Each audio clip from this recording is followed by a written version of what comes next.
we've welcomed over 1.3 million visitors to this space. As the organization responsible for creating this country's memorial to the nearly 3,000 innocent victims of the 9/11 and February 26, 1993 attacks, we're essentially dedicated to two things. First and foremost is commemoration, honoring each and every victim in a meaningful, personal way. Those that were killed, as we say each time that we're here, were the everyday mothers and fathers, brothers and sisters, husbands and wives, and sons and daughters who make up the fabric of this country. And all they did that day was what many of us do every day, which is to simply get up in the morning and go to work. Secondly, we aspire to education.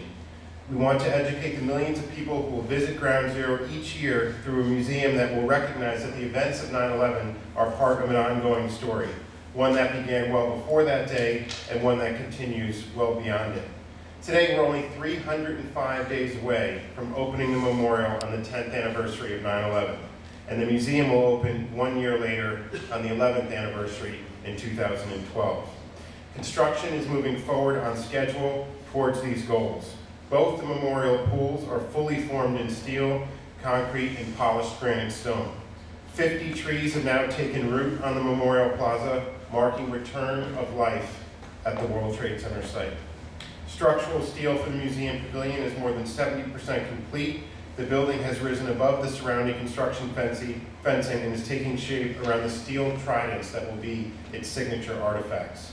And it's incredible to see the spaces of the museum being formed below street level. To make all of this happen, to prioritize the memorial to open on the 10th anniversary, takes a pretty diverse team. Everyone from on-site construction workers to our construction managers at the Port Authority to our staff at the 9/11 Memorial and Museum offices to accomplish a project of this magnitude. But for one person, tonight's featured speaker, it's safe to say that without him, this memorial could not be what it is today and what it is becoming. As many know, the memorial design was chosen through a competition in 2004. It was the largest international design competition ever held, and it drew over 5,000 submissions from 63 different countries. When Michael Arad won the memorial competition, he was 26 years old, working as an architect for the New York City Housing Authority. His design, reflecting absence, created with landscape architect Peter Walker, pays tribute to those who were killed on 9/11 and evokes the memory of the Twin Towers while signaling hope for the future and forming the heart of the rebuilt World Trade Center site. In 2006, Michael was one of 6 recipients of the American Institute of Architects Young Architects Award. He is now a partner at Handel Architects. The firm is based in Manhattan, but has projects and staff all over the world. Michael has brought much more than just his vision to this project. He has worked on almost every single detail of the design to ensure its quality. He can often be seen on site at the facilities or at subcontractors monitoring progress and making improvements. His dedication and his influence cannot be overstated.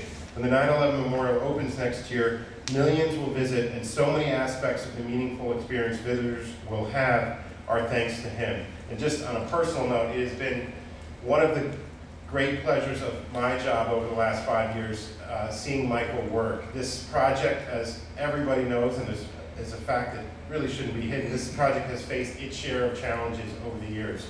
And to see someone and work with someone who so genuinely cares about the project has been a real inspiration. I think we just completed, and I'm sure Michael will talk about this, one of the more challenging aspects, which is the arrangement of the names on the memorial. And Michael takes all of this, each placement of each name, each adjacency that was met so personally, and the compassion and really love that he brings to this project is absolutely being seen in the finished memorial that's being realized right now. So it's my pleasure to introduce a friend and tonight's speaker, Michael Arad.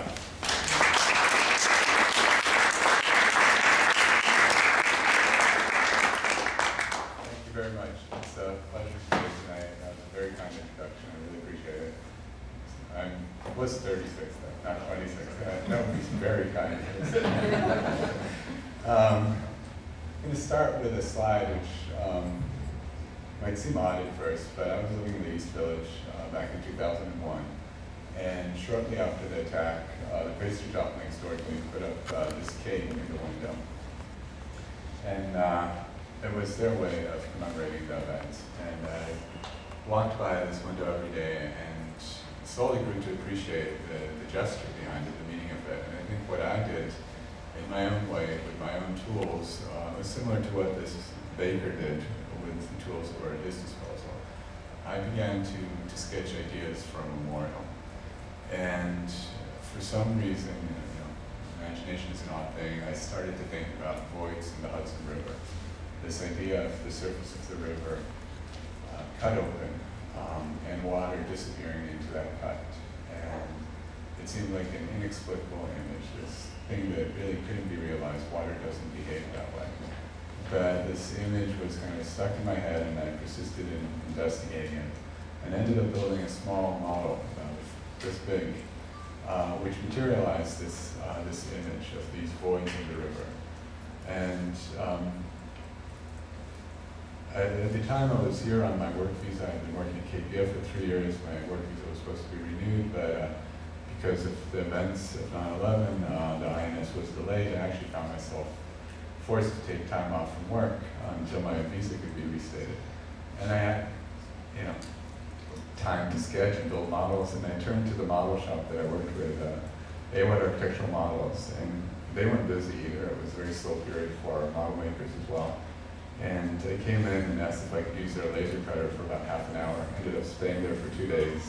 And Edison Morales, who you see here, helped me take all the pieces that we cut and assemble this whole model together. And that's a little fountain pump that came out of one of those desktop models that you could buy at a place like Bed Bath & Beyond.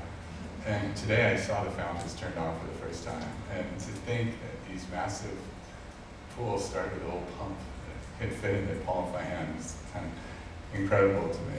But you can see this little model that looked quite simple. Actually, it was complicated. There was a hidden basin within, and the water came up on the sides, then fell into the center, and then recirculated back up.